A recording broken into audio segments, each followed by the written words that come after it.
saya Irwandi, SPMM dengan IDN 1022027201. Saya dosen di Universitas Nahdlatul Ulama Sumatera Barat, Prodi Budidaya Perairan, dan saya mengampu mata kuliah Manajemen Perikanan, Air Tawar, Payau, dan Laut. Teknik pengajaran adalah tatap muka dan online. Pada mata kuliah ini memiliki bobot 3 SKS dengan deskriptif singkat dan luaran. Yang diharapkan adalah pengelolaan potensi dan prospek perikanan budidaya air tawar, payau, dan laut, penggunaan teknologi serta analisis ekonomi usaha dari budaya air tawar, payau, dan laut. Metode perkuliahan menggunakan teknik DII, itu Delivery, Interaction, dan Assessment. Delivery adalah dosen menyajikan materi kepada mahasiswa, kemudian interaktif, adanya komunikasi antara mahasiswa dengan dosen dan mahasiswa dengan mahasiswa. Assessment merupakan penilaian atau evaluasi proses perkuliahan. Media pengajaran menggunakan InFocus, Zoom Meeting, dan e-learning.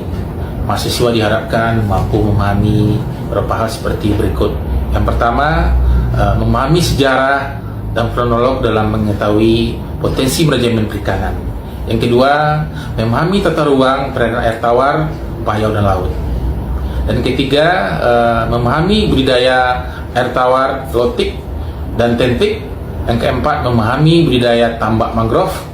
Yang kelima, mampu memahami dan menguasai potensi budidaya ikan di jaring apung. Yang keenam, memahami dan menguasai potensi pengelolaan budidaya rumput laut. Yang ketujuh, mampu menjelaskan potensi dan pengelolaan budidaya teripang. Dan yang kedelapan, memahami dan menguasai potensi dan pengelolaan hatchery. Untuk bisa mencapai kemampuan tersebut, mahasiswa diberikan materi pembelajaran sebanyak 14 kali pertemuan, 1 kali UTS, dan 1 kali UHAS. Pertemuan dilakukan secara langsung tatap muka. Pertama, topik sejarah, prolog, dan potensi lahan. Yang kedua, tata ruang perairan air tawar, payau, dan laut. Yang ketiga, potensi budidaya air tawar, lotik, dan lentik. Keempat, potensi tambak udang dan kepiting. Keempat, biologi ikan. Kemudian persyaratan lokasi dan teknis KJA, serta pemeliharaan budidaya dan pemanenan. Kelima, budidaya rumput laut, persyaratan lokasi dan teknis KJA, serta pemeliharaan budidaya dan pemanenan. Keenam, biologi teripang, persyaratan lokasi dan teknis KJA, serta pemeliharaan budidaya dan pemanenan. Dan ketujuh,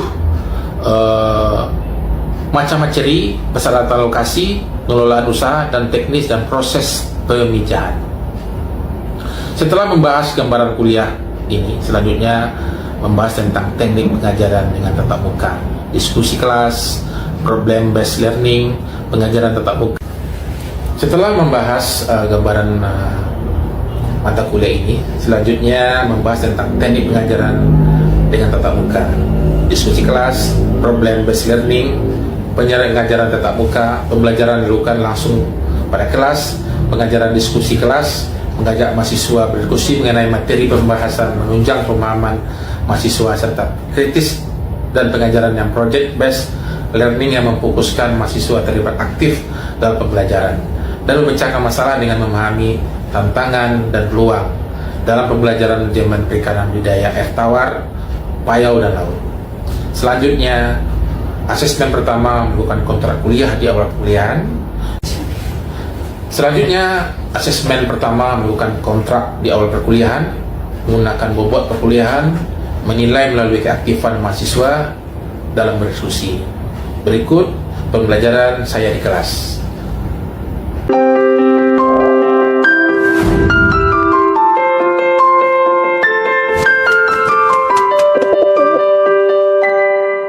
Assalamualaikum warahmatullahi wabarakatuh. Waalaikumsalam warahmatullahi wabarakatuh. Siang. Bagaimana keadaannya anak-anak sekalian? Jadi kemarin kita mata kuliah kita adalah budidaya ikan lele. Jadi hari ini kita masuk mata kuliah ke-11, itu budidaya ikan kerapu.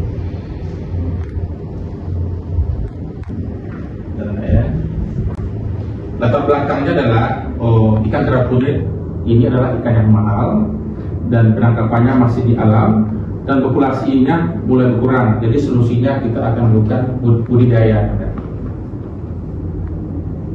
Jadi jenis-jenis ikan kerapu ada kerapu macan, kerapu tikus atau bebek, kerapu cantang, kerapu sunuk, kerapu batik, kerapu kustang, dan juga kerapu balong, ada juga kerapu lumpur, kerapu ketang, kerapu gian, grouper, kerapu cantik, dan kerapu nipah. Selanjutnya, jadi ada kerapu macan, itu umurnya hingga 14 tahun, sangat tua, bisa sampai umur 14 tahun, kemudian panjangnya sampai 120 cm, hidup di perairan pantai berkarang, salinitasnya antara 30 sampai 33 ppt. Nah, kemudian selanjutnya ada sal KJA atau keramba jaring apung. Lokasi budidaya sesuai dengan peraturan kebijakan yang berlaku. Kemudian pemilihan lokasi sesuai dengan peruntukan lokasi atau lahan. Budidaya perikanan yang tertuang dalam rencana zonasi wilayah pesisir dan pulau-pulau kecil dan atau rencana tata ruang wilayah atau RT/RW untuk daratan di tingkat kabupaten atau provinsi. Kemudian yang kedua, syarat KJA-nya adalah adanya perizinan usaha budidaya sesuai dengan peraturan menteri.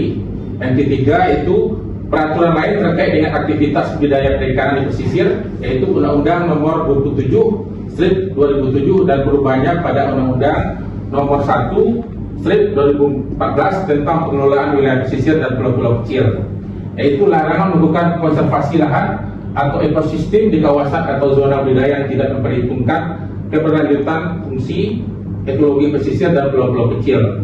B, yaitu Undang-Undang Nomor 31/2004 tentang perikanan dan peraturan pemerintah Nomor 60/2007 tentang konservasi sumber daya ikan, yaitu berpartisipasi melakukan konservasi ekosistem mangrove, padang lamun, terumbu karang, dan ekosistem lainnya terkait dengan sumber daya ikan, sumber daya perikanan, kelautan, dan perikanan. Kemudian syarat KJA.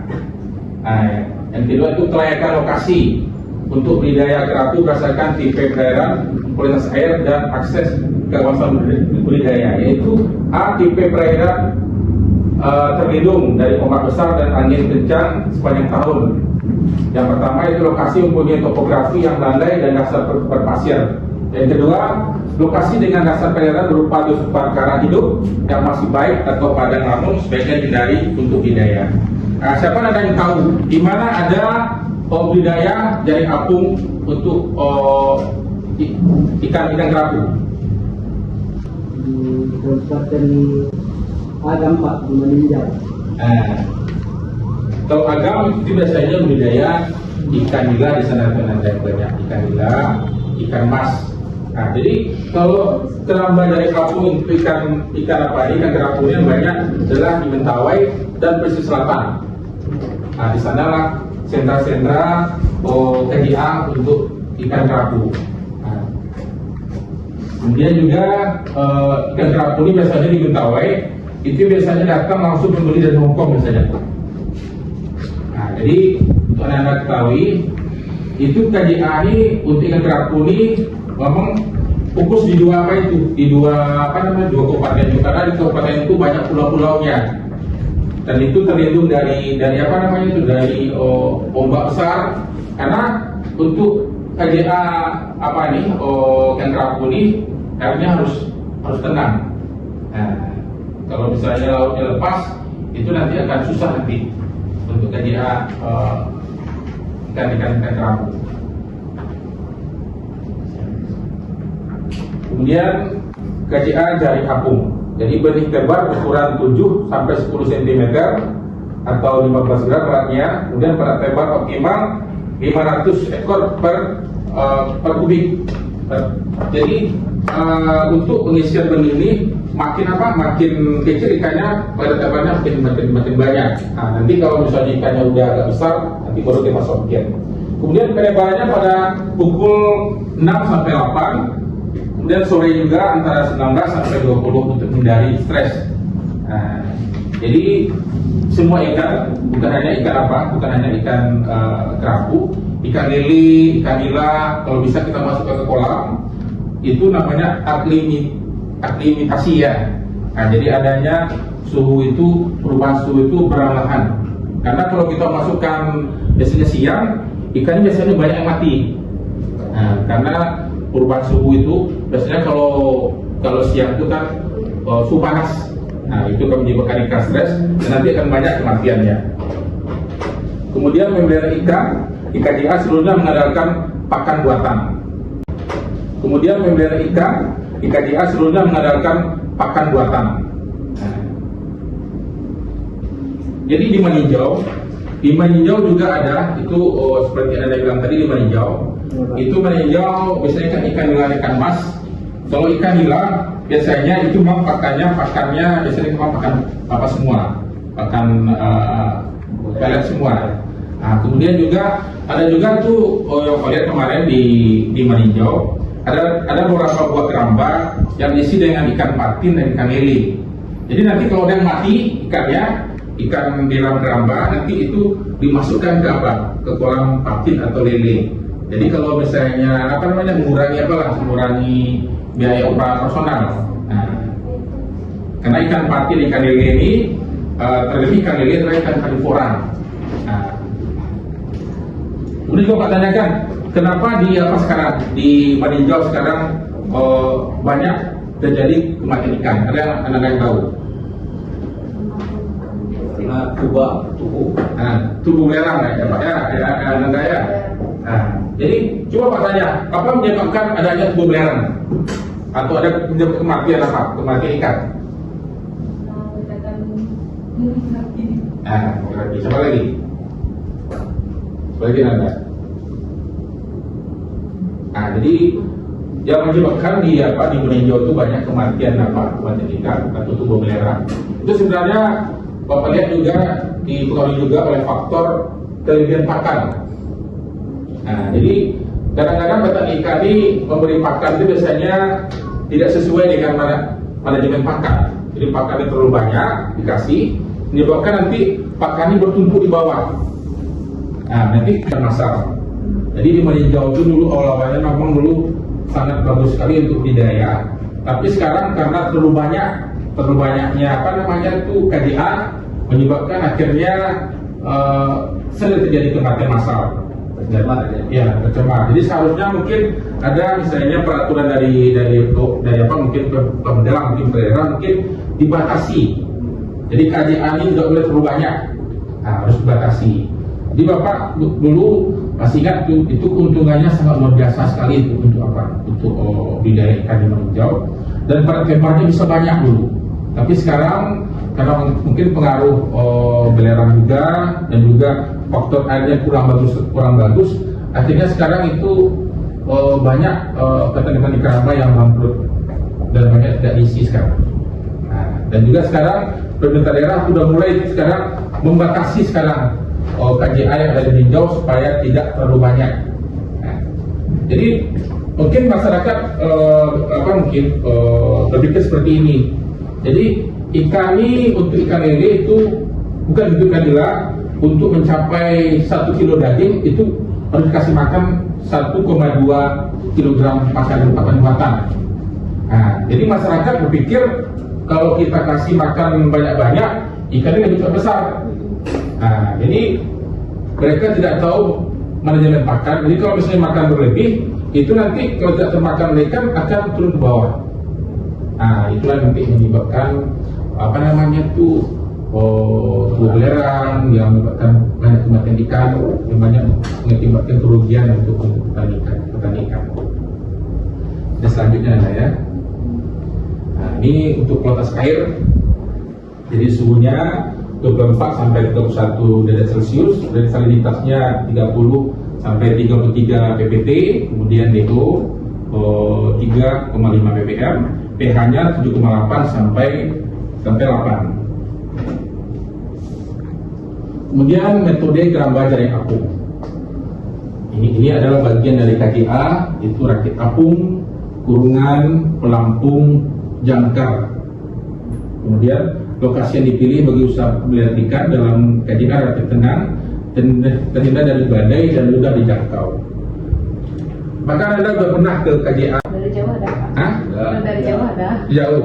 Belum pernah masuk, belum pernah melihat secara apa? Lebih dekat, belum. Nah, sampai sudah. Nah, jadi kalau bisa nanti kita mungkin nanti melakukan apalah studi banding kita ke sana atau kita praktek lapangan ke sana, kita lihat bagaimana sistem dari aku. Kebetulan memang Bapak ada tuh 2 orang itu pengusaha KJA di Meninjau, dan mungkin nanti kita bisa minta ke beliau nanti kalau bisa Anda semua nanti mungkin bisa juga ke KJA melihat bagaimana seperti apa KJA itu.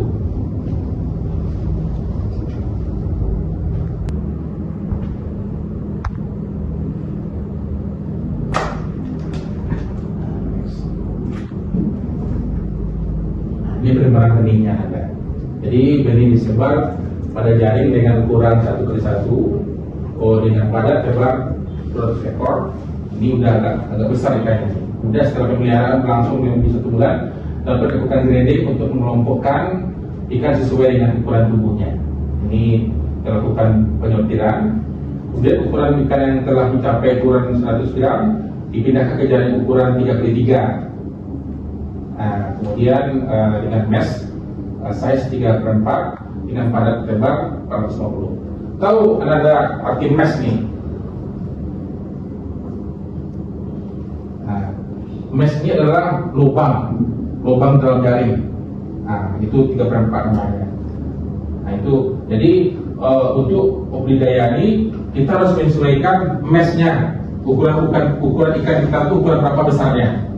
Nah, kalau ukurannya kecil, meshnya harus kecil. Kalau ikannya besar, meshnya harus besar.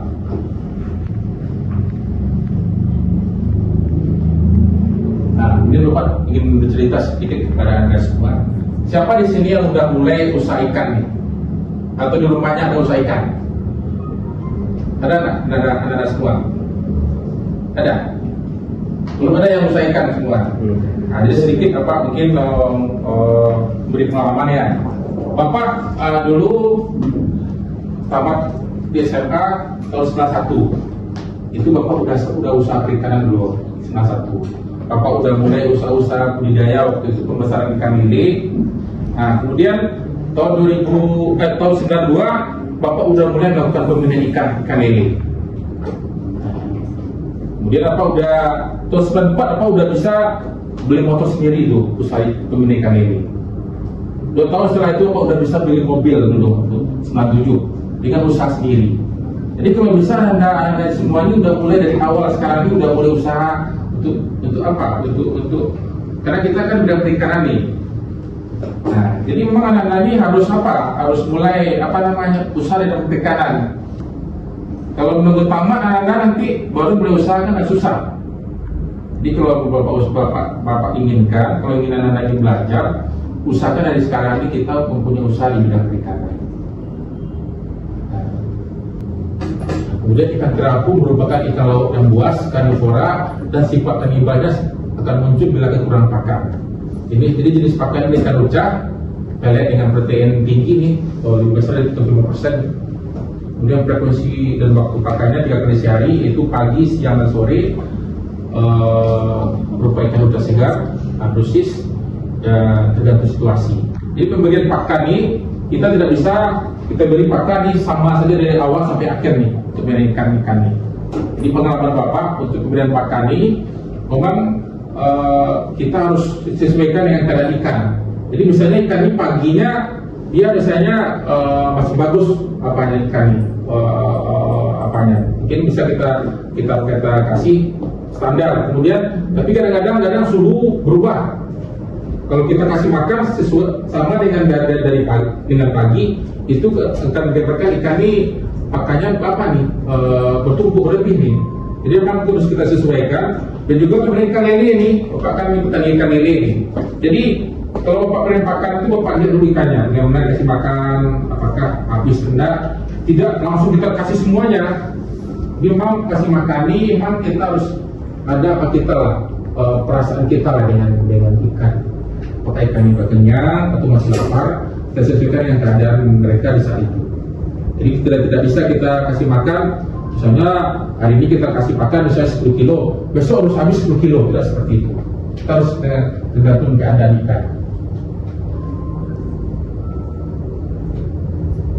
Kemudian hama dan penyakit, ada jamur, bakteri, dan juga burung predator.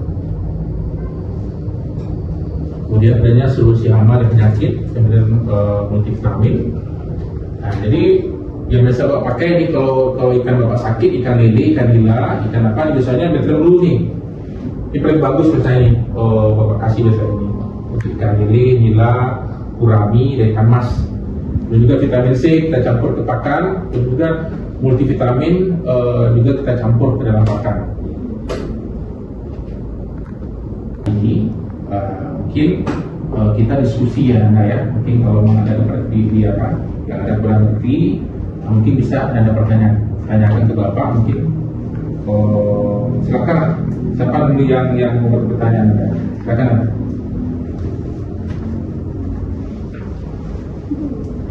Silakan.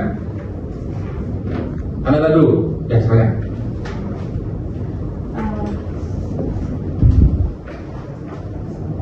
Izin bertanya Pak, di mana kita bisa mendapatkan benih ikan kerapu nih Pak? Ya, kemarin siapa yang kemarin ada anak saya yang pergi kemarin pergi studi banding ke apa kemarin ke Lampung dan Jakarta, ada? Siapa? Gak ada yang pergi ke Lampung kemarin. Jadi untuk benih kerapu ini bisa kita dapatkan kebanyakan itu di Lampung, di Lampung, kemudian di Lampung dan juga di Bali. Dan kita juga sekarang udah ada nih di Telubu sekarang nih. Ya, untuk benih ikan apa nih? Ikan kerapu. Nah, jadi ikan kerapu ini yang paling mahal adalah ikan kerapu bebek, itu paling mahal benihnya. Karena memang harganya sangat tinggi sekali kerapu bebek. Nah, jadi udah pernah ada di Telubu nih? Melihat PBI? Belum. Nah, jadi mungkin ada di beberapa catatan nih yang nanti Bapak pakai nih. Di sebelumnya kita absen kita dulu lah enggak? Langsung isi absen dulu. Ini nanti ada berapa catatan Bapak nih Anda. Jadi untuk apa? Untuk lapangan. Kalau bisa Anda juga studi dibanding melihat tempat-tempat pembinaan ikan. Nah, dan juga juga KJA tadi ya, KJA kerabat dari kampung untuk ikan nila dan ikan kerapu. Jadi untuk benih ikannya Anda bisa kita dapatkan biasanya teman-teman di Lampung dan biasanya di Bali. Dan sekarang kita juga ada sekarang di Telubu. Mudah-mudahan sekarang Telubu masih produksi karena memang untuk wilayah wilayah Sumatera Barat sekarang kan untuk kerapu sudah mulai berkembang dan sekarang benihnya sudah diusahakan di Telubu. Nah, ada lagi Nanda? Silakan. Iya. Kan ada budidaya ikan kerapu, budidaya lainnya tadi kan Pak. Iya. Iya. Di antara yang itu mana yang paling menguntungkan Pak? Nah, jadi dalam budaya ini ada budaya ikan nila ya, ada budaya lele, juga ada udang ya, payau, ada udang, payau, ada juga kerapu. Jadi kalau menurut Bapak itu semuanya menguntungkan, tergantung modal kita. Nah, mana modal kita yang ada. Kalau misalnya untuk budaya ikan lele, ikan nila itu tidak membutuhkan biaya yang terlalu banyak. Nah, dan Anda bisa melaksanakan mungkin di rumah usahanya. Nah, modalnya kecil dan untungnya juga kecil. Nah, tapi kalau misalnya kerapu itu modalnya besar dan untungnya juga besar. Nah, jadi menurut Bapak nanti Anda bisa dulu mungkin coba budidaya ikan dulu ikan lele, ikan nila, semacam. Nanti kalau memang Anda nanti punya modal, bagus juga nanti dicoba untuk budidaya ikan kerapu ini. Nanti mungkin Bapak bawalah Anda nanti ke teman-teman Bapak dulu nanti di Pesisir Selatan, lihat bagaimana kerabat dari kerapu. Nah, untuk apa? Untuk kerapu ini, karena bayarnya bisa pembelinya itu datang dari Hong Kong, bisa beli langsung. Jadi kapal pembeli itu dia belinya hidup-hidup ikan apanya? Ikan kerapunya. Jadi bayar langsung dari Hongkong ke kapal besar, nanti ditimbang di keramba dan dibawa ke Hongkong. Itu dalam keadaan hidup. Itu harganya luar biasa, 300-an sekarang per satu BB. Ya. Jadi itu nanti tergantung kepada anak sekolah bisa di bidang apa. Kalau Bapak nih fokus sekarang nih ke usaha lele Bapak nih. Bapak di usaha Bapak lele, mulai ada pembenihan, Bapak juga ada, pengolahan Bapak juga ada, pembesaran juga Bapak ada, dan pemasaran juga Bapak ada. Bapak kalau bisa Anda semua juga seperti itu. Ada usaha lah di bidang perikanan. Karena kalau mulai dari nanti udah tamat, Anda nanti udah malu nanti mulai nanti. Jadi kalau sekarang Anda udah mulai bisnis, udah usaha, nanti pas tamatnya tinggal melanjutkan. Ya. Jadi Bapak ingin Anda ini membuka lapangan kerja sendiri. Kita butuh benih ikan lele sekarang. Karena Anda tahu sekarang pecel lele sangat marak sekarang pecel lele ya. Pecel lele sangat marak sekali. Dan Bapak juga mirip sekarang untuk benih dan produksi ikan lele sekarang bukan Kota Padang lagi. Sekarang untuk budidaya ikan lele pembesaran sekarang yang megang sekarang apa sekarang? Padang Beraman sekarang. Nah, jadi memang untuk budidaya lele sekarang udah mulai kurang apanya petaninya karena benihnya sekarang sulit, dan sekarang budidayanya sekarang lebih banyak ke Padang Beraman sekarang. Nah, demikianlah mungkin mata kuliah kita hari ini tentang budidaya ikan kerapu. Mungkin untuk selanjutnya mungkin nanti kita kalau bisa nanti Bapak kita studi banding lah ya atau ke lapangan. Bapak ingin membuat Anda semua untuk melihat bagaimana kerabat dari kampung yang meninjau dan juga di kesempatan di Manding. Nah, mungkin sampai di sini kuliah kita kali ini dulu. Assalamualaikum warahmatullahi wabarakatuh. Waalaikumsalam warahmatullahi wabarakatuh.